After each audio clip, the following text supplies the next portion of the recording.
From the banks of Dewey Lake, it's the Dewey Pod Monster.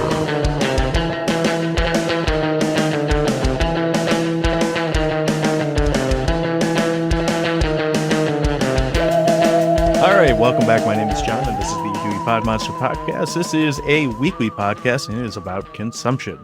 We are proud members of the You Run Podcast Network. Of course, you can go find all of our previous episodes and all of our upcoming episodes at yourunpodcast.com. While you're there, it'd be great if you went and checked out some of the other shows as well. There's a lot of great shows on there. Everyone on that site would love to have you check out the content that they work on. With me this week is the host of the Dewey Pod Monster Podcast, and his name is Sean. And Sean, how are you this evening? Yeah, evening. I just want to say I welcome our remaining listeners. For this is the last week of Sweaty January or New Year's Resolutions 2025 movies or whatever the hell we're calling it. So thanks for sticking around. This is the last episode for the month. I promise. I also promise.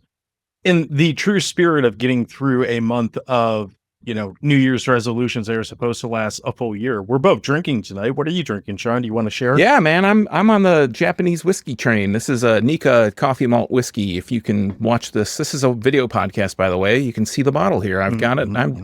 John commented, I picked this up last weekend. He's like, oh, you're like halfway through the bottle. I'm like, yes, I am. Yes, I am. How about you? Sean's an overachiever. I didn't bring the can down, but I have a tried and true beer. I have a Mean Vanilla Bean Reserve from Drafting Table. I want to say it's from 2021. Sounds right. And it is just big, malty, and boozy. And this could be interesting by the time we get to the end of this episode, depending on how much we sweat out in the process. Pardon our sips. Before we get to the what have we been watching this week, I want to ask you a question, because this isn't really something I watched, just something I noticed, because, you're probably aware that Raw, at the time of this recording, has just started airing on Netflix. And as a result of that, we're seeing a lot of wrestlers from different eras pop up on different things. And have you noticed that, and I know you can't normally see this person, but John Cena's looking real fucking skinny by John Cena standards lately. I don't know if you've noticed him recently. He looks very, Jughead. Look like not Jughead from Archie, but like his head is a big jug. He looks like, well, you know what he looks like to me is he looks like that guy that played like 10 seasons in the NFL and then managed to like slim down, but still looks like a huge hulking human being. That's kind of where he is. Like, by your or my standards, he's in like the best shape ever. Sure. That either of us could ever hope to be. I could only wish. I'm not trying to make it sound like he's sickly or something like that, but I don't know. I saw a picture of him today and he's, again, by no means like out of shape looking, but I know they're supposed to be doing another episode, hopefully several, of Peacemaker. Peacemaker, yep. Peacekeeper. Yeah, that's supposed to be coming out soon. He was pretty fucking huge in that. So it'd be weird if for all I know, he's being told to slim down for some movie or something like that, and that's why he's where he is now. But I could be wrong, but I even thought that they were ramping him up for like a match or something. I could be wrong. I don't know. I wouldn't be surprised. I mean, they brought The Rock out and fucking dipshit Hogan out and all those people for Raw. I don't think Hogan was going to wrestle, but yeah, I know what you mean. My point being is he just looks weirdly skinny for a guy who, and again, I know he hasn't been like, I don't know what his contract is with the WWE, but he hasn't really been an active wrestler for fucking decade now. It seems like. Yeah, it's been a while. Anyway, with that in mind, what have you been watching, Sean? Just really, anybody that listens to this show, John, you know this. I really love uplifting stories. That's pretty much what my mantra is. My life goal is to be an uplifting personality, watch uplifting things. So what I did is I watched a documentary called Unseen, and it is the story of Anthony Soule. John Cena. No. Yeah, you couldn't see him. You can't see me. Anthony Soule, who killed 11 women in Cleveland and had them stored around and in his house, like buried in his yard, in his basement, stuff like that. He also assaulted multiple women. Where else are you supposed to keep them? You can't put them in the mail or anything like that. Not anymore. And anyways, He assaulted a bunch of women, sexually assaulted a bunch of women, and they went to the police, and the police in Cleveland were like, yeah, that's insufficient evidence. Like, he kept getting off. Well, he got off, but he also was getting off of these charges. Right. And it's just kind of like how Unseen is like how these women were basically not listened to. So that was an uplifting thing. And I was talking to my wife about this. It was all happening while that other guy in Cleveland was like holding those women hostage in his house, like he had the walls built. Do you remember this? From, No. I don't know, like mid 2010s, maybe? I don't remember that guy's name. I didn't look it up. No. But of course, I don't remember this off the top of my head. the women from I'm thinking of, I don't know why, I'm thinking of that guy who had the like shipping container in his yard or something like that, but I think that was like a year or two ago. It was recently, and I want to say it was in California. I don't remember that one. Anyways, the women there's in so many Unseen wonderful human beings that are uplifting Yeah. their spirits. And Cleveland's just a great town. And most of these women were crackheads, so they were like, or drug addicted or whatever. And they have several survivors of this guy who, you know, they were interviewed on the movie. So it's like available pretty much anywhere. I think it's on Tubi, but I think it's in Spanish on Tubi for some reason. It was definitely on Amazon Prime. I've seen it a couple different places. I also just finished a 3-part series from Netflix about the Boston Red Sox. It's called The Comeback 2004 Boston Red Sox. And the Boston Red Sox... It's on my to-watch list. I haven't gotten around to it yet. 2004 Boston Red Sox were the team that was like the only team in sports, basically, at the time. I don't know if it's been surpassed yet, but that came back from a 3-0 deficit in a playoff series. So they came back against the Yankees. I won't spoil it for you because you said you wanted to watch it, but it's pretty cool. Like I already know that. I already know they won the pennant. That What? year, didn't they? Oh my God! Sorry. No, they didn't win the pennant. It's Big Poppy. I thought that was the year they did. Do you want me to spoil But it? They you know won what, the you World watch it. Series. They won the World Series. They won the see? ALCS. They won the wild card round, but they didn't. Yeah, they so won they were in the wild card. The pennant would mean you won the league or won the division. Yeah.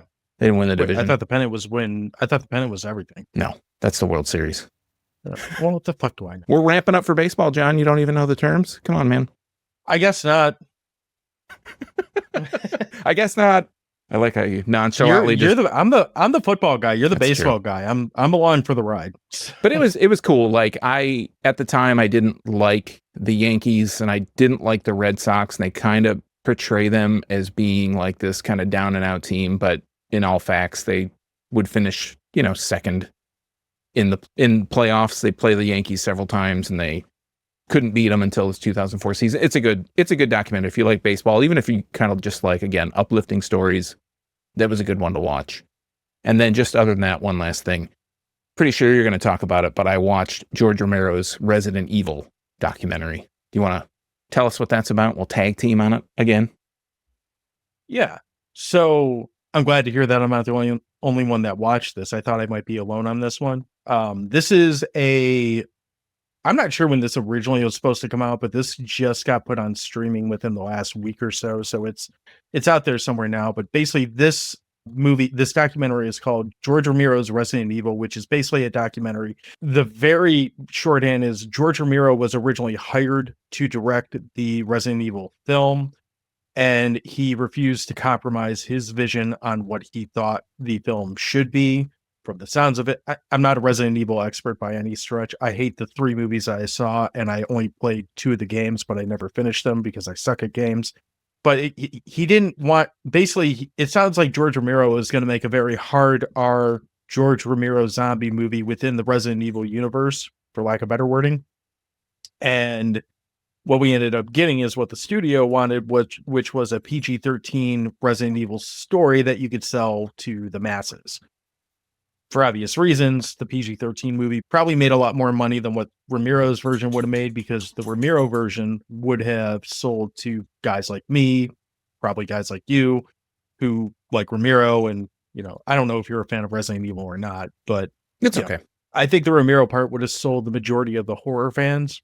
And then past that, I think the buzz for a Resident Evil movie would have been much lower than what you would have got with the PG-13. But it's kind of a really refreshing documentary to watch. And granted, George Romero's been gone for a handful of years now. I forget exactly. I want to say he died in 2021, 2020, something like that. He's been gone for a few years now. And I'm sorry if I'm off on that date. But it's refreshing to see a director who is relatively established, although they kind of go back and forth and grapple with his, lack of commercial success in the film industry throughout the movie, and kind of talk about how that's something that really bothered him.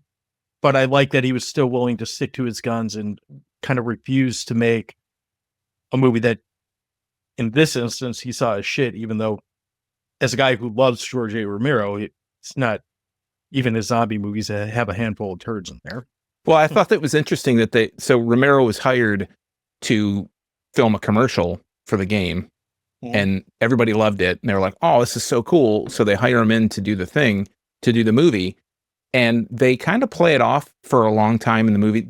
I thought it was the movie really focused a lot on the games and like the impact. And when they would they would have interviews with the creator or the producer, whoever it was from Capcom. And I was just like, why is this guy even on here? Like he would say the same thing like 4 times in the little interview, like in the 3 minutes. And I was like, well, this is kind of crummy. Like, why am I watching this?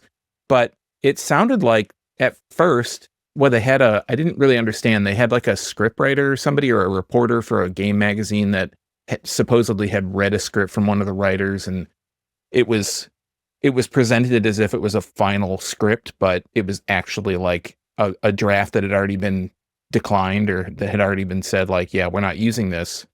And what they did is they went back and like read through Romero's script or something and said, oh, it's actually really tied into the game. It makes sense in the game universe. Whereas the movie that we got from Paul W.S. Anderson, I mean, really doesn't have anything to do with the game at all, other than a couple characters that are named the same thing. I thought the documentary played a lot like, did you watch that series, The Movies That Made Us? That's on Netflix? Yeah. Yep. I feel like the documentary played a lot like one of those, except it was about a movie that never saw the light of day. What I thought was really weird in it, I actually stuck around for the credits to see if there was an actually listed human being as a narrator, because I thought the narrator in it sounded weird. Incredibly AI. Yeah. I was like, why is it like, I don't, it's like a cadence, you could have paid me to narrate. Well, and again, you could have like not paid me and I would have been glad to like read that and not sound like AI poorly, because, you know, we don't know how good I am at reading things out loud. Your AI voice and for these episodes is really good. Well, I try.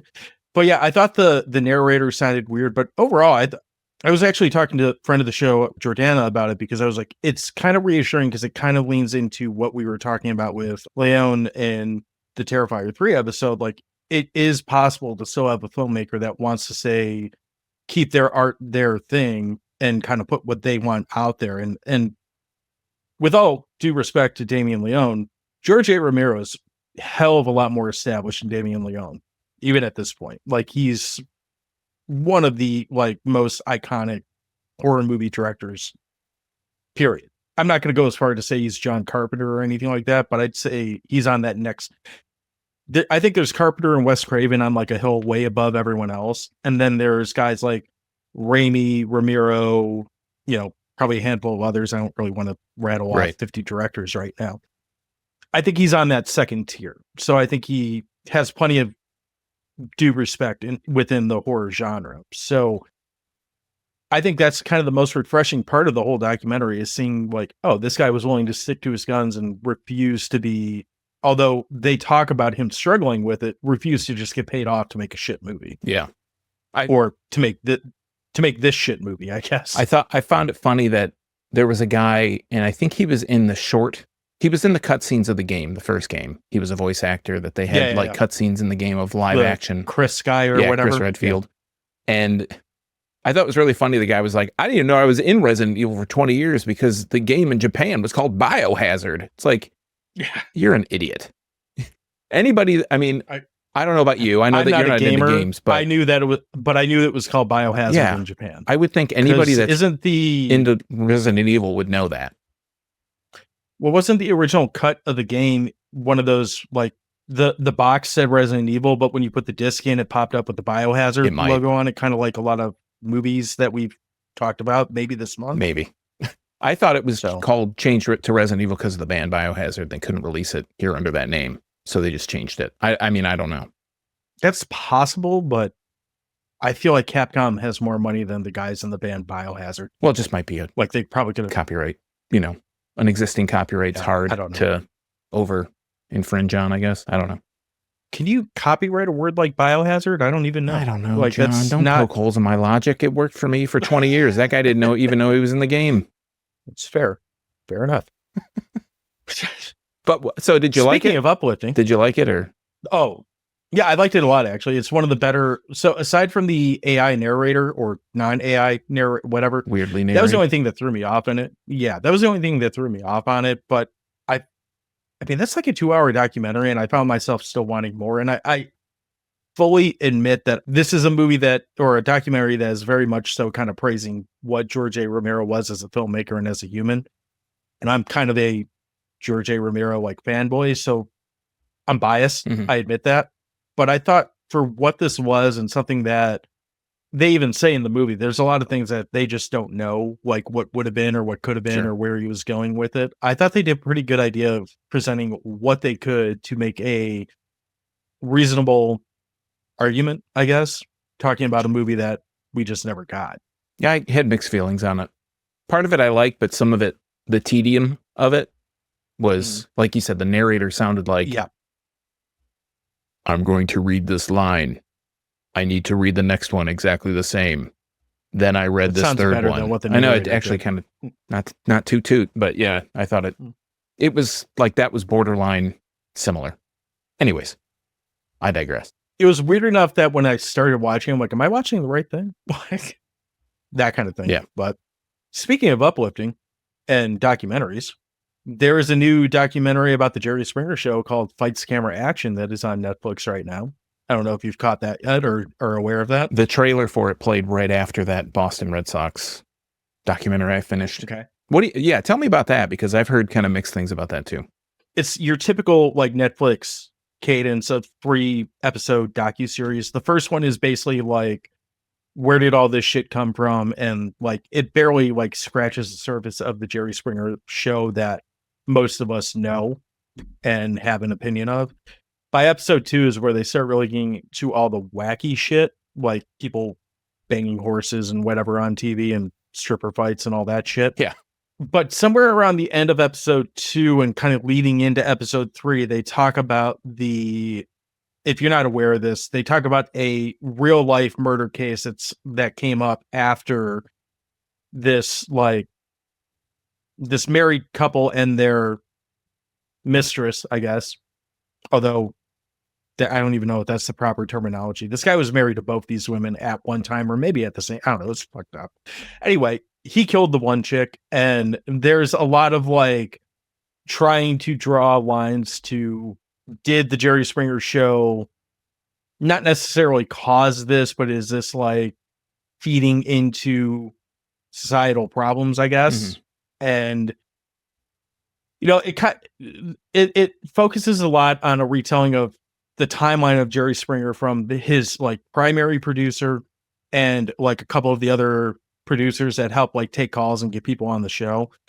It's interesting because it's for me, it's kind of a fun romp down memory lane, because I'm sure like you have plenty of days where, you know, you stay home sick from school and what do? You watch Jerry Springer because it's on, or you get home kind of still tipsy and it's 2 a.m. and something's replaying. I'm going to watch these half naked people throw chairs at each other and beat the shit. Like Jerry Springer has a thing. Place in our hearts for this generation.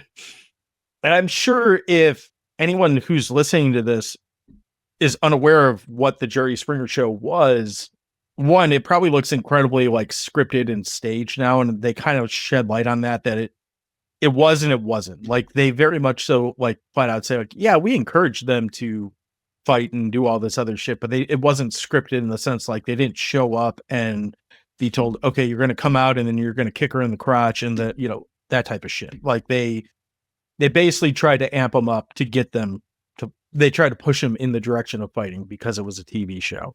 And there's also a lot of like, oh, is this right? Like, is there any care after? Like, it's not their fucking job to care for these people after. They were fucked up when they got there. You just put them on TV. The thing that's really missing out of it is there's, aside from the clips from the TV show, there's really no, and I know he's dead, so you can't do like a new interview with him. There's no like one-on-one footage with Jerry Springer. There's like, I think there's an interview of him on, I want to say Howard Stern, like a little bit, but there's never a time where he's just talking to a camera, giving his opinion about what the show was and what came out of the show. I refuse to believe he didn't have the opportunity to do that before he died, because the show went off the air and he had years before he passed. He was host of AGT for a long time. Was he? Before Didn't know. Nick Cannon and before Tyra Banks and all that stuff. Terry Crews. I think he was the totally missed original on that. host. Well, that's the thing that feels like the show is lacking. You never really get to hear from Jerry Springer on it. And again, I know he's dead, so it's not like they can go like dig him up and be like, hey, stick a microphone in his face. He's not talking. But, right. If you just want an excuse to kind of like romp through 3 hours of Jerry Springer, like behind the scenes shit, I didn't come away from it feeling like I learned anything that I couldn't have guessed. Like, it all seems very like, yeah, that sounds about right for like mid 90s to early 2000s America. You're not really surprising me in any way, shape, or form. At the same time, I can think of worse ways to spend 3 hours of my afternoon. The only other thing I watched, I want to say this was in our Halloween run. I talked about Grizzly 2, The Revenge, which was about a bear that shows up at a fucking hippie concert and kills a bunch of people. I went back and watched Grizzly 1, in which Grizzly Bear shows up and kills the hikers and campers. And I will tell you this might be the best PG movie I've ever seen in my life, because this is 1976. It's a PG movie, and you see every person this bear comes in contact with. There's probably about 8 or 9 of them. Total dismemberment. There's limbs flying all over the place and shit. It's PG. Wow. It's very much so like it's a product of its, like a lot of the actual, this is again, not to harpen back to our Terrifier 3 episode again. It's very much so like the actual kill happens off stage, but in like amazing 1976 like footage, the way they'll show like a dismembered body part, they'll take like a Halloween USA arm that's cut off and bloodied and just like throw it through the range of the camera. That's how you know this guy had his arm like ripped off or something. Shit like that. It's effective. So, it's a lot of fun. So sounds like it. And the way they shoot this, because there's what appears to be a real bear being used in certain parts of this. Like there's a lot of parts where you don't really see the bear. Like you see the POV of the bear, or you see like its paws and it just kind of like smacks someone and then their like face falls off or something, shit like that. But there's scenes where it's like they tell you at one point in the movie, like the average grizzly bear is like 400 pounds or something. Like this one's easily 2,700 pounds. I'm like, that's a very specific number to be dramatically higher. Step on the scale. They're basically telling you this thing is at least 4 times the size of a like legitimate living grizzly. And then they show it next to a helicopter. I'm like, so did they build like a small like model helicopter for this like zoo bear to go like fuck up? I don't know. For like an hour and a half 1970s movie that, I mean, realistically, it's not good, but for a PG movie about a bear fucking up people, I had a lot of fun with it. So. It's not a good movie per se. Good is a matter of perception. Right, I've said that a lot this week for a handful of different things. I was like, I mean, it's a very subjective term. Eye of the beholder. Speaking of good being in the eye of the beholder, do you got anything else you want to hit on before we wrap up Sweaty January? No, let's put on our leg warmers and get busy. All right. I'm going to down some alcohol. We're going to take a break and come back and talk about the crown gem of Sweaty January, 1993's High Kicks. It's not the crown jewel, just the crown gem. It doesn't need that mate letters. All right. So. We'll be back.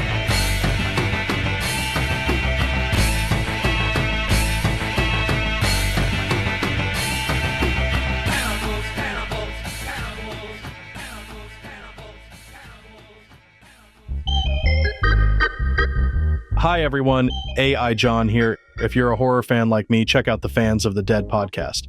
Mike and Jeremy dedicate every episode to a horror film, from the popular to the unknown. You can get their takes on some of the movies we've talked about, including Terrifier, The Burning, and Ghostbusters. Head over to yourunpodcast.com to check them out and all the other members of the You Run Podcast Network. So we're back, and as mentioned, as promised, as threatened, however you want to take it, we're talking about the movie High Kicks from 1993. I made a mention last week that this movie might complete a whole month where I couldn't find a review on Rotten Tomatoes for a third-party review. Not only could I not find a review on Rotten Tomatoes, I was in suspense. This fucking movie This movie is not on Rotten Tomatoes. Rotten Tomatoes. Like the first thing, it's a better name. We should make that. RottenTomatoes.com. The sweaty January booze is working. Yeah. Since Rotten Tomatoes no longer likes us, or at least for the type of, I got a feeling next week there might be something on Rotten Tomatoes, but since Rotten Tomatoes no longer likes us, we're going to move over to Letterboxd again. And Dorenzo says, I don't know if I've ever seen a movie with this many montages that treats rape so lightly. 3.5 out of 5 stars. With that 3.5 star rating by Dorenzo, Sean, what is High Kicks all about? Okay, that's a really great question. But to find out, I have a feeling the synopsis is not really going to land where it needs to, but let's find out. I mean, it's pretty close. If we want to find out, we go to imdb.com, we type in the word High Kicks, and we find that it gets a 3.6 out of 10 with 104 ratings, which pretty low, almost single digits, almost double digits. It is no number out of anything. This is not a popular movie. It's not been looked at for a while. We're going to look at the storyline and the plot, the one on the top, not quite sure which one it is, but it says, toughs are troubling Sandy in her new aerobics studio. With the help of a new employee, Sam, parentheses, a karate expert, she shows them who is boss. And if we scroll down, I guess this is the storyline. Same exact thing. Toughs are troubling Sandy in her new aerobics studio. With the help of new employee Sam, a karate expert, she shows them who is boss. So I don't know about you. I went into this movie really hoping this was going to be the spiritual successor to Night of the Kickfighters, which we talked about in I forgot. August? Yeah. September? Something or something like that. Yeah. Recently? Mm-hmm. I was really hoping this would be a spiritual successor to it. We're talking about 10 years difference. I know there's no Adam West in this movie. Is there anyone that we're familiar with in the movie? I mean, I sent you one guy's name because I was like, this guy looks really familiar to me, but he wasn't. I digress. Apparently not. All right. So I looked through the cast list. So the two main characters, Sandy and Sam, are two people who have never done any kind of other acting, at least not on film or that IMDb can tell us. Sam is played by Dennis Swarthout, who actually is like a karate master, a Renshi, Dennis Swarthout. And I looked him up. He's actually like a dojo instructor. But the other people on the cast list, the credits, these are the names that stuck out to me that I looked up. So Kevin Knotts is Crazy Maurice. He's one of the karate guys in the movie. And initially I thought he was like a relative of Don Knotts, but I don't think that's true. He's best known for playing assorted roles in My Wife and Kids, and he was a writer on an episode of Papa's House. The thing we got Don Knotts' kid playing Crazy Maurice in this movie. This is gonna be fucking great. Killing dudes. The things that these two shows, My Wife and Kids and Papa's House, have in common are that they both star Damon Wayans, and Kevin Knotts is married to his sister Kim Wayans. I won't say nepotism, but that's probably what it is. Frank Medrano plays Steve, and he was also in Shawshank Redemption playing a character known as Fat Ass. And then we have Louis Lombardi is Eddie. This is one of his first roles. He went on to have a pretty decent career. He's got like 81 acting credits to his name, including playing Fatty in Rob Schneider's The Stapler and Edgar Stiles in the show 24. And he plays Skip Lipari in The Sopranos. So I would say he's had probably the most success of anybody in this list. Other than that, I mean, no, you're not going to recognize anybody from this movie. More than likely, unless you're like real deep down the rabbit hole. Yeah, I don't even think then you're going to recognize anyone. Like I said, I genuinely thought this Dennis Swarthout guy looked like legitimately familiar. I kept thinking like, I feel like I've seen this guy in something. But as soon as I looked it up and sent you a screenshot of his IMDb page that just says, Dennis Swarthout is known for High Kicks 1993, and that is literally all that is on there. First I laughed. Yeah. Then I sent it to you, and then I realized I'm like, okay, I guess I don't know this guy. So, can I say though, right off the bat, the two main players in this movie, even though they're not in anything else, there's a guy that's kind of like, he looks like a Jean-Claude Van Damme lookalike, and he even brings up his name. He's like the stunt coordinator for this movie. The two main characters, even though they don't have any other acting credits, their acting isn't actually all that horrible. Maybe I have a really low bar for what I consider to be horrible, but they're serviceable, like as these characters. They're not great, I mean, I wouldn't give them, they're not winning a Golden Globe or an Academy Award anytime soon, but they're not awful. So why don't we start there? Because I really didn't know where to start with this movie because of what this movie pivots on. Yeah. I felt like the acting in this movie was somewhere between 1993, like deodorant commercial, and like 1991 after school special about rape prevention. I would say like local theater is like what a lot of the acting is. I think a lot of these guys are stunt performers, like some of the gang, the toughs.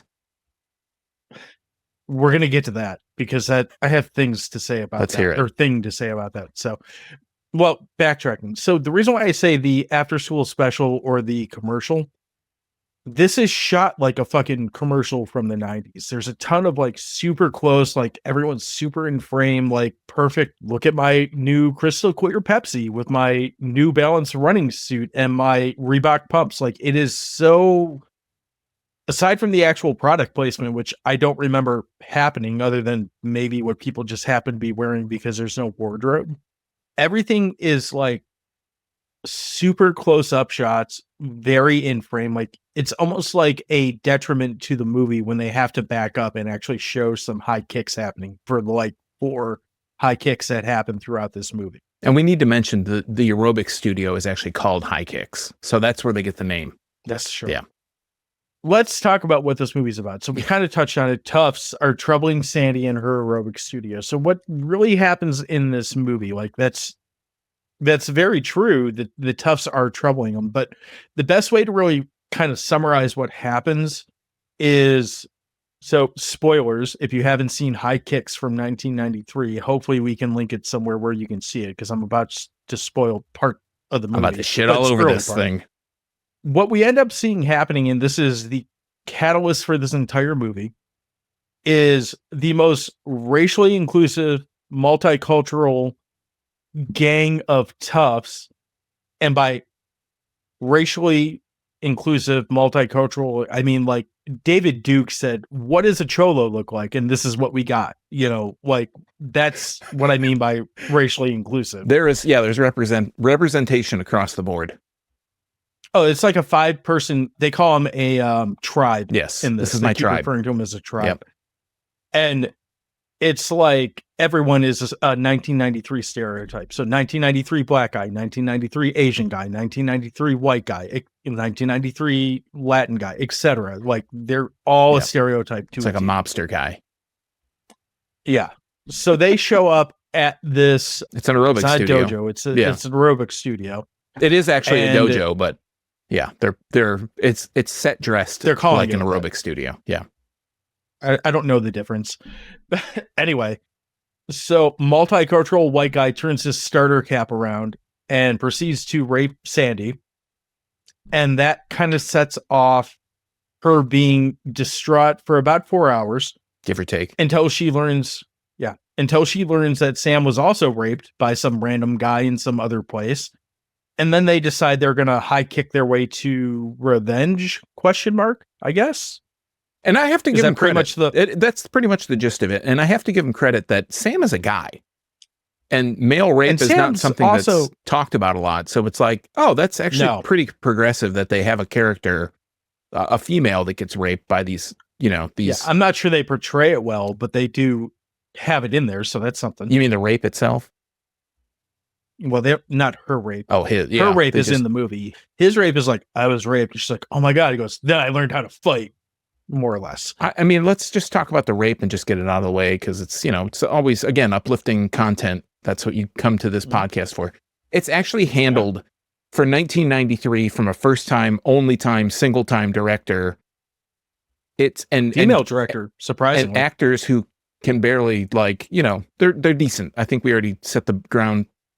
The expectation that they're decent, it's actually handled pretty tastefully. Like there's no nudity. And I was surprised because they tear her. I was surprised by that too. They tear her top and then she goes back to a student's home to take a shower. And I was like, how skeezy is it going to be if this character gets raped and they go back to this other place? She takes a shower, she's trying to I've never been raped, but I'm assuming it's like, oh, she feels dirty. She needs to she's scrubbing her body. And there's no nudity in the shower. I was like, that shows a lot of restraint. Because I think the actress is probably actually in the nude.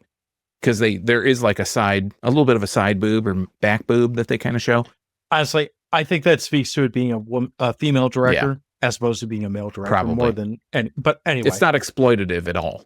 Not that part. I think it's not super exploitative in general. To use a very crude term, she gets back up on the horse pretty quickly in the movie. Yeah. That which is a little weird. So yeah, that's the whole movie. Time for hot dogs? Oh yeah, let's do it. Let's see. Then you're in for a big treat, bro, because it's hot dog time. No. I want to talk about it more. I mean, where are we going then? What else is there? You think there's nothing else to talk about? No, there's a lot else to talk about, but I want tell me what else is going on. Yeah, I mean, basically, so Sandy starts learning karate from Sam and his friends, which the way that his friends are introduced, and Don Knotts' son, Kevin Knotts, is introduced as one of his friends. They're kind of like the day after they're riding bikes through the park or whatever. And there's these two guys that have, like, one of them has a bow staff, the other one has tonfa or something, and they're like dueling out in the park, these two random guys, and they're like, it's a backyard kumite. Pretty much. And so Sam's like, he's like, what are they doing? And Sandy's like, we need to help. Hey, they're fighting, help. And nobody's around, or there are actually people in the background, but they couldn't care less because they're not part of the production. And these two guys are fighting, and then one of them gets knocked down, and Sam's like, the one guy motions to Sam, and Sam's like, me? Oh, okay, let's go. And he takes a shirt off or whatever, but they start fighting, and Sandy's flipping out, not to mention that she was just raped the day before, so she's traumatized from that, and Sam just goes over there and they start fighting. He doesn't say a word to Sandy about it, and you find out that these are his buds. So his buds kind of take Sandy under their wing, and they're kind of training them to fight, and it turns into Sandy like introducing this karate aerobics style thing in her aerobics class. And I wanted to mention the way that I knew it was a dojo is on the walls. The only reason I knew, it's not like I'm some dojo whisperer or something, but on the walls of the I just aerobics thought you studio, were a high kicks like aficionado historian. Yes, yeah. I feel like I am now. They had like some karate. You know what? If 103 inspired. People have watched this and we just bumped it to 105, I guess we are. Yeah, we've contributed more to high kicks than anyone else has in recent history. That's very true. But they have karate inspired like graphics on the wall. So I was like, oh, it has to be somebody's karate studio, and they, had a couple extra bucks and they wanted to make this movie. But then so Sandy and Sam and the two friends, or I think there may be actually three friends, they start going after each tough one by one to extract their revenge and be like, yeah, man, you can't get away with this, because the cops won't do anything for Sandy. And so they take justice in their own hands. And in the meantime, Sandy and Sam fall in love. So we're going to backtrack a little. So the backyard kumite that's going on. You mentioned there's other people in the background that don't give a fuck about what's going on because they're not part of the production. Yeah. The notes that I wrote down, I'm sure the neighbors fucking love this because they're doing this in like the middle of, I'm not going to name like a local park here because no one will know what that is, but like they're at like an elementary school playground. And I say that because there's a fence, but behind the fence is some like jungle gym, like apartment complex, or no, I didn't see that, but maybe there's like an apartment complex or something. It looks like it's a residential area where there's a elementary school back in the middle of this residential area. Like I live in one now. I lived in one as a kid. Like it looks like they're just doing random karate shit. And there's probably some people like, I'm just trying to make some hamburger helper, and these fuckers are out here hi-yahing the shit out of the stuff. Like, what the fuck's going on with that? So I thought that was funny. It would have been more funny if there were just random, like, 1993 people just watching and laughing at this dumb shit, and they just left it in there. Would have laughed at that, too. I think it's funny how right around the time of the backyard kumite is around where Sandy starts getting, like, really horny all of a sudden, or, like, acting like it by movie standards. And you mentioned this is like the day after she just got raped by these fucking multicultural toughs. Seems weird. But I digress, whatever. And then again, I'm kind of reading through my notes on this, and it literally goes, well, first it says, what the fuck kind of weapon is this? Because you're talking about they're like, I don't remember what you call them, but they look like metal sticks with like a. I don't know what those are. They're like glued on. sickles, but I don't know what those are called. But the tonfa's like a They're billy stupid. club, and the other guy is a bow staff. Yeah, it's dumb, whatever it is. But my notes literally say, what the fuck kind of weapon is that? I'm sure the neighbors love this. This shot is like an hour and a half long commercial. This is some weird post-rape porny. And I said, oh, okay, revenge time. And then I immediately changed my tune to, okay, revenge is kind of funny because when they go rough up the Latino or the Cholo tough. Yeah, Chewy. His name is Chewy. Is his name? I didn't even know he had a name in the movie. So when they go It's Chewy, goddamn. fuck this guy up, it's like, do you remember the original Jordan 1 commercials where it's like he's on a basketball court and it's like Spike Lee's there, like, this is some tough shit and whatever. And it's just Michael Jordan like shooting hoops. Yeah. It's like that, except you have two random white people go fuck up this cholo who's doing graffiti. It's shot like that early 90s look. And it's all like, I don't remember now if there's any cuts or not, but it looks like it's all one take. And they're literally just like pushing this guy around. I think they shove like some spray paint in his mouth. No, he's they like shove him doing into some graffiti or garbage something. cans. Yeah, it's just the way they rough this guy up as revenge, and they don't kill him. Like No, none of none of these these guys guys get I don't killed. think anyone dies. They just like punch him a bunch and stuff. Punch a And bunch. I think a couple of them get kicked in the nuts. The way they rough this guy up, toss him into some garbage cans or whatever, I'm like, okay, that's funny. I'm not sure that fits the bill for like rape revenge. This isn't I spit on your But- grave type rape. No, rape not revenge. at all. No, but if that's all it takes for revenge, like that's a pretty low bar for revenge. I don't know what like this, and again, the rest of them. Well, I'm not going to say they get worse. Some of them get really worse, but I was like, this one is pretty comical. Like this is again after school special of like, don't rape people because you might get punched. You might and get thrown in a cigarettes in garbage your can nose. by some toughs. Yeah, Unlit that comes cigarettes later. in your So- nose. I've always like when I see a movie that's shot like this, and this is obviously an amateur production or it's shot on video. for sure. This is the first time we're saying shot on video. I think most of the movies we this talked episode. about have been shot on video this month. But this is like, With the exception of Fulci. yeah, this is shot on video. I question when they film a movie like this where there's clearly no permits or anything pulled, what someone on the street would think when they're seeing this. Like there's a scene, one of the Asian gang member, or I'm sorry, tribe member, we don't want to call him a gang. He gets beat up and they're like in an apartment complex and they're like screaming lines like, I'm going to get that bitch, and they're like swinging chains and smashing them against I wonder like the residents, you got to finish this quick because we're calling the cops in like 10 seconds. But yeah, none of this rape revenge, like nobody gets. Or more likely, shut up, Jerry. Right. I'm trying to have dinner. Yeah, I'm trying to sleep. None of these guys that get the tribe members, none of the tribe members revenge and exacted on them.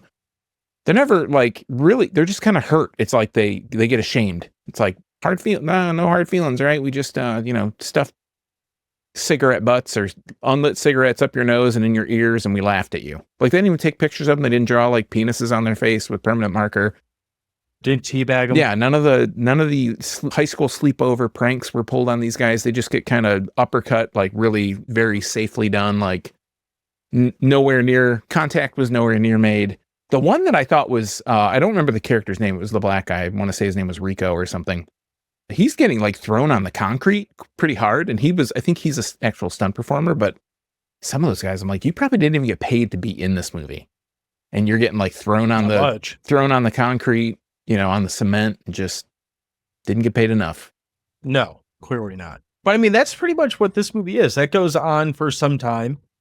And then eventually we get to the point where Sam gets a random like wedding invitation to be his brother's best man. What? Like Don't tomorrow. overread into this. He didn't get invited to be the best man. He just gets an invitation. My brother, No, he's it getting says he's married gonna be in the San best. Diego. It does say, no, it says he's going to be the best. Go watch it again. Go watch it again. I'm going to post a link so the audience, just like the last poll that we had about was it German or French, somebody got schooled, and you're going to get schooled on this. He's not the best man. He just gets invited. The funny part about this situation Gloss it over. so they're in LA, if I remember. No, they're in San Francisco, they're in LA and the wedding's in San Francisco. Yeah. He already tells you earlier in the movie that he's a sailor. Yes. So he goes fucking wherever by boat. And the wedding is like in a week. And he's take like, me a week to get there. I'm like, the fuck is he doing? Is he It's a sailboat. Again. Doesn't have a motor. He's got to rely on the wind, like Christopher Columbus. So I'm not speaking to sailing, but I'm pretty sure you could walk from LA to San Francisco in less than a week. It's like a 10-hour drive. Okay, I don't know what that would be walking wise, but in a week, maybe 11 hours. If you're really set on it, you'd hitchhike. This is the 90s. You could still hitchike. You know what I would love to do probably. is set up a Kickstarter, and we can pay John to see, like, we'll put, I don't know, like not a Kickstarter, but something where like a pledge drive or something, and we fly you out to San Francisco and we see how long it takes you to get to LA by walking, and see how long it takes. It'd be like 3 months in. I'm like, I don't fucking feel like doing this. I'm just living in what's between San Francisco and LA. I'm just living in Orange County now. I like you're like 3 months in. Well, I'm not doing this anymore. I don't really have a lot else. Is there anything else? Like, what else happens? I mean, I love the fights. I think they're hilarious. I think the multi-angle kicks, they kind of, they borrow some low-rent Jean-Claude Van Damme, I don't know, techniques to do like multi-angles. Like they actually have multiple angles where they cut them together to make it look more intense. These fights look more intense than they actually are. I thought that was really great. And I love that Rico, the black guy of the tribe, they throw him in his car trunk and they close the trunk, and they're in California. It's got to get pretty warm. And they throw the keys. Like there's no way for that guy to get out of the trunk. He somehow does. But I was like, that's hilarious. They throw this guy, he's left for dead, essentially. If you put somebody in a trunk of an early 80s car, there was no like emergency release for you to be able to get out of the trunk. The other thing that I thought was hilarious is when they introduced the toughs, when TC is the leader of the gang, the Louis Lapari, or not, his name's not Louis Lapari, but that particular character, the leader of the tribe, he introduces the gang right before they rape Sandy, and he's like, this is this guy's name, and they do like these poses. Oh God, you're right. That's really stupid. Yeah. I forgot about it, how dumb that is. This is crazy Chewie, and Chewie, like, he crosses his arms and he, like, leans into it. Here's his address and his photo identification. Would you like a copy? Social security number. Please steal his identity. I'm trying not to show my hand too much here, but the one dislike that I have on my list is just the audio, and it's something we've mentioned that's come up a lot because we've talked about so many of these shot on video movies. They have like one mic, so if they're not close to the camera when the action's happening, you have no idea what's being said.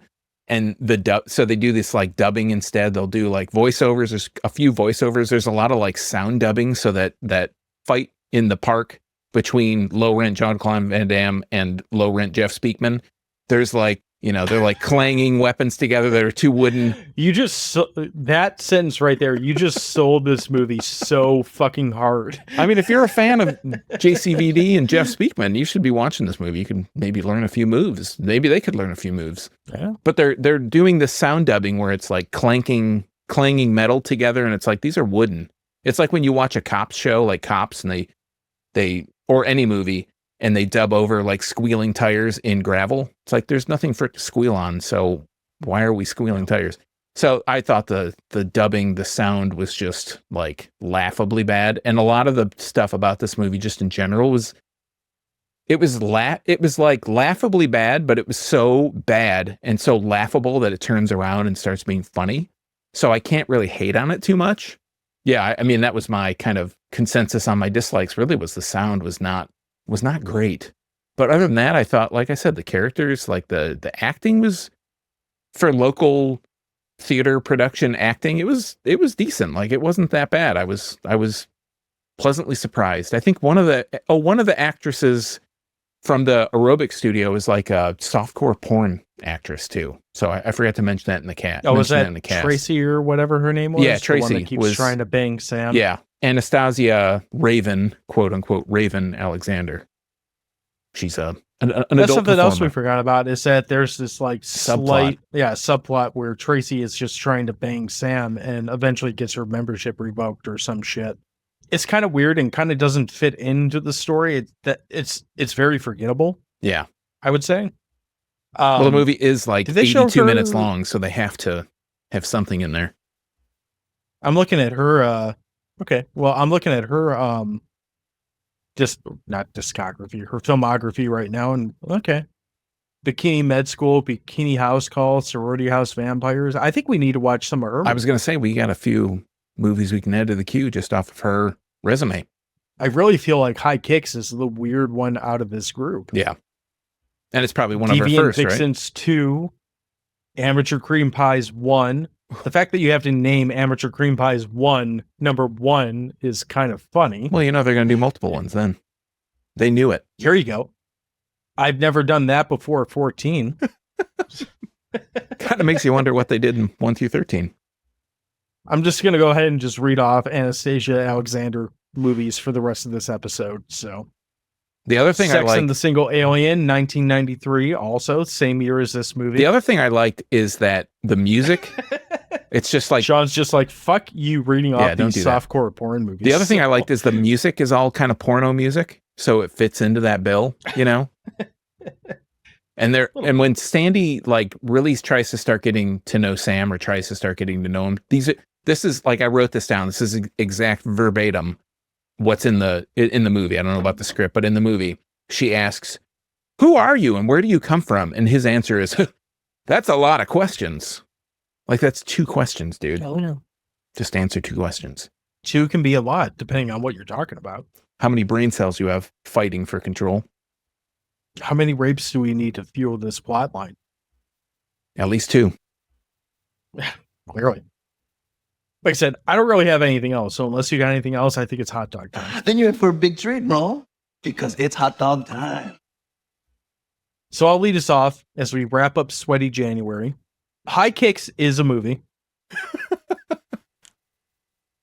This is not a far cry from a good movie, but it's got the multicultural gang and the like revenge scenes are kind of like stupid enough that it's got a moderate amount of entertaining. The plot is like paper thin, and the acting, although it has its place, and I can see where Sean is coming from, saying that it's not the worst thing that we've seen. I agree with that, but it's not good either. It's just kind of there. If you have a soft spot for like cheesy, shitty 90s movies and like white guys adopting karate movies into their thing, surprisingly, you can do worse than High Kicks. I say watch it. It's a hot dog. Eat it. Enjoy it. It's fine. I don't know that I would go back to it. I'm not sure there's a lot of rewatchability in this. I don't even know where I could kind of throw this into a marathon where I'd be like, okay, this is the like, re-alcohol yourself break to get ready for the next thing. I'm not sure I can put it there. How about Ninja November? But no, I think we could do better. Oh, maybe. Think we could do better. It's another thing I've been watching is a bunch of ninja movies I didn't talk about. I'll bring it up next week. Anyway, it's not the worst thing out there. It's not the best thing out there. As far as the Sweaty January lineup, it's on the higher end. So take that for what it's worth. Whose hot dog is this, huh? Is it yours? I guess I get the final word for the month. Just like Jerry Springer's final thoughts, this is going to be my final thought on the month. For me, this movie... Love yourself. Love each other. Amen. This movie made the month for me, honestly. I mean, I'm not a fan. I'm not a fan of the whole rape thing, the whole rape storyline. It's effective in connecting those characters together. And, most of the actors are clearly amateur, but it's all handled very maturely, for all things considered. I'm really glad that we decided to save this one for last, a shot on video martial arts / aerobics movie. What's not to love? And at 1 hour and 22 minutes, you can't beat it. I had a good time watching this ridiculous fighting, the dubbing. It all ends in a freeze frame. Like, what better way can you end a movie than a freeze frame? I got to give High Kicks a full fucking hot dog. Will I watch it again? I don't know. I don't know if I'll watch it again, but definitely a full hot dog. 1990s movie ending in a freeze frame. It's got a solid title card. What else do you need? I laughed. It's like one of the first things that's like, what is it? Amber. I wrote it down. I had to write it down. Crystal Amber Productions. When I saw that, it was just like instant. Perfect. Yeah, instant smile on my face. I knew that this would be like a movie for me. I knew that this would be the crown jewel of this year's, I don't know, sweaty January. And I think the poll question for the week might be like on this episode, the poll question might be, should we do this again? There's like even more dregs that we can dig into. There's another 4 movies and we will really hate ourselves by the end of that, but we might be able to find a good movie out of 4 for 2026. Well, with that in mind, the question of the week was not that. Because at the time of recording this, there's not a lot of sweaty January movies that you can listen to us talk about. There's only one up so far. So the question of the week is kind of more simple. It's what upcoming films in 2025 are you most excited to see? You want to start on Blue Sky or on Instagram? Instagram it is. So we're going to start with Dissect That Film. We've been on their show. They're good people. They'll be on our show eventually. They say, I truly don't know what is coming out this year. Fair response. Yeah. Over at You Run Podcast, Scott says The Fetus and Frankenstein these are 2 separate movies, not The Fetus and Frankenstein. That sounds like a good buddy movie. The Fetus movie. and Frankenstein. I totally agree. I would watch The Fetus and Frankenstein. Yeah. But The Fetus, and Frankenstein are my top 2 at the moment. For Scott, you can, of course, check out yourunpodcast.com. All his episodes are on there. Great show. Check out You Run True Crime too. Good stuff also. What if it was like Beavis and Butthead, but it was like The Fetus and Frankenstein, and they got into Beavis and Butthead misadventures? I don't feel like that'd be that different of a show. I'd watch it. So, at DVD Vault says, I can never pronounce this director's name right. Guillermo del Toro. Bingo. Nice. Adaptation of Mary Shelley's Frankenstein. So another vote for Frankenstein. So that's the Frankenstein. Okay, got it. And then our friend Justin over at Pop Culture Reflections Podcast. He's also on the You Run Podcast Network. Stay tuned. He'll be on the show very, very soon. Says Mathregan 2.0. Also looking forward to the direction that Saw 48 will take and the new installment of Final Destination franchise. Saw XI. That's 11, right? Yes. There's a new Final Destination coming out? Apparently. Oh, all right. Apparently. Did not know that, dude. All right. So we'll switch over to Blue Sky. And on Blue Sky, we only have one response. It's from Boomer over at Podcast and the Wisdons. He says, Boomer is really looking forward to 2. Did he call himself the third person? He was like, Boomer. No. Oh, okay. Actually, there's 2 things I read weird there. Because anyway, Boomer is really looking forward to 2 movies. One is called One is called The Movie. One is called The Monkey. It's directed by the same guy that did Longlegs. His name's Oz Perkins. And then the other is Shelby Oaks, which is a movie that he contributed to their Kickstarter. That movie, Shelby Oaks, is Chris Stuckman and some other YouTube guy. They're doing their own movie thing.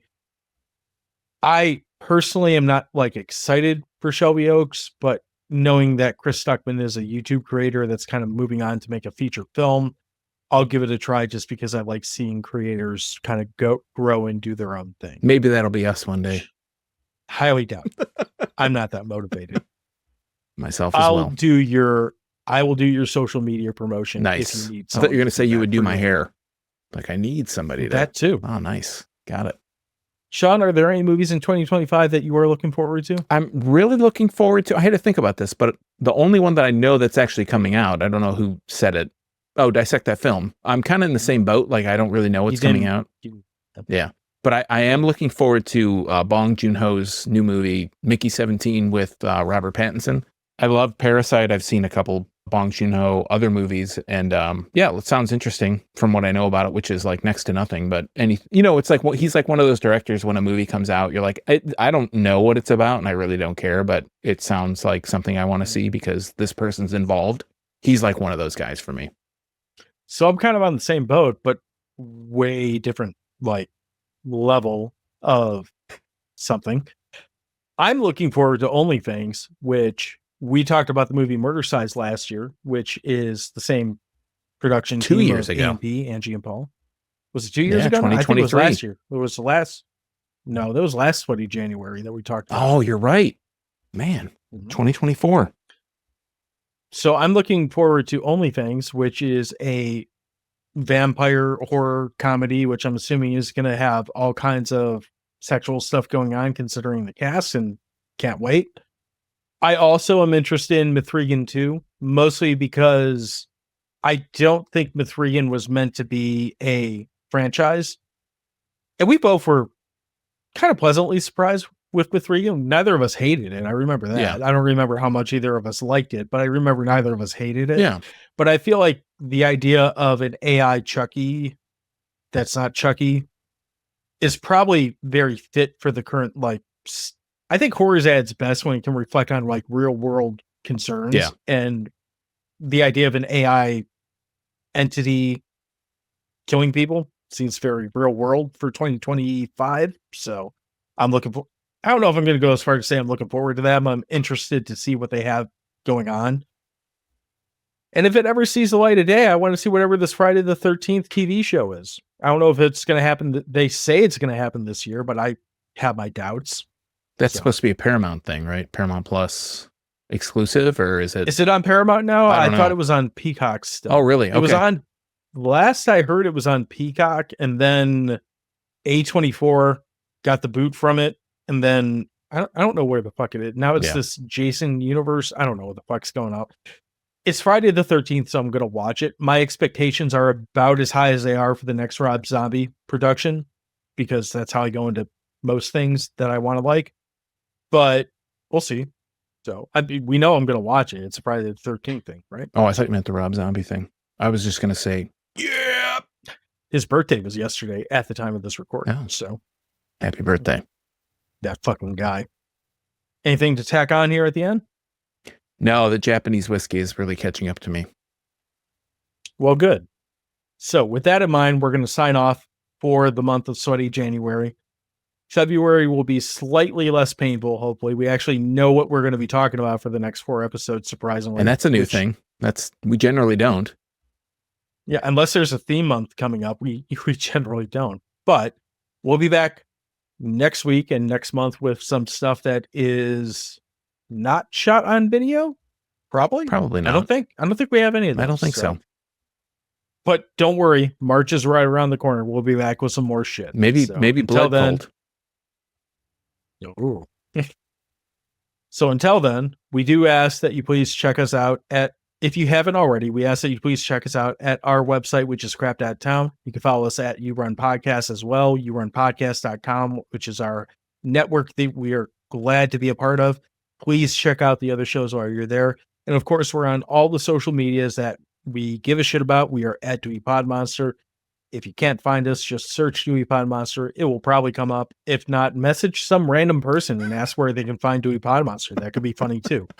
Sean, what am I forgetting? I was going to say, if you want your question of the week answered or read on the show, you can just answer us on social media. We post a question of the week, and sometimes it's good and sometimes it's not, but you can answer it and we'll probably read it on the show.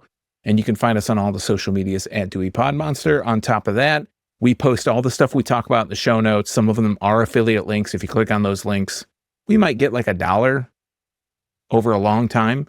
So that's the best way to support the show if you want to help us out that way. Other than that, if you want to find my craft beer adventures, you can find me at youtube.drafttherapy.com or find me on all the social media at Draft Therapy. For whatever it's worth, Sex and the Single Alien is rated 3.7 out of 10 stars on IMDb, while High Kicks is at a mere 3.36. So if you're looking for the best Anastasia Alexander movie, according to IMDb, it's not High Kicks. We might disagree. I would. And I haven't seen Sex You and the don't Single even know. Alien. You don't know. I'm going to watch it right after this for the definitive Anastasia Alexander, fan club guy thing.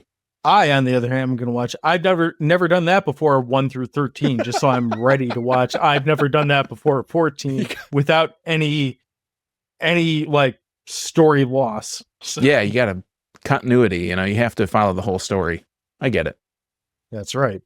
It's probably better than Dirty Debutante 7. Amateur Cream Pies 1. Oh, I don't know. Never mind. Anyway, I've heard that's really good.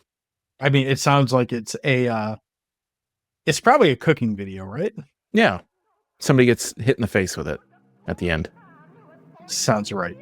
Anyway, that's all we got. We'll be back next week with something less sweaty, probably. Or cream pie. Have yourself a good week.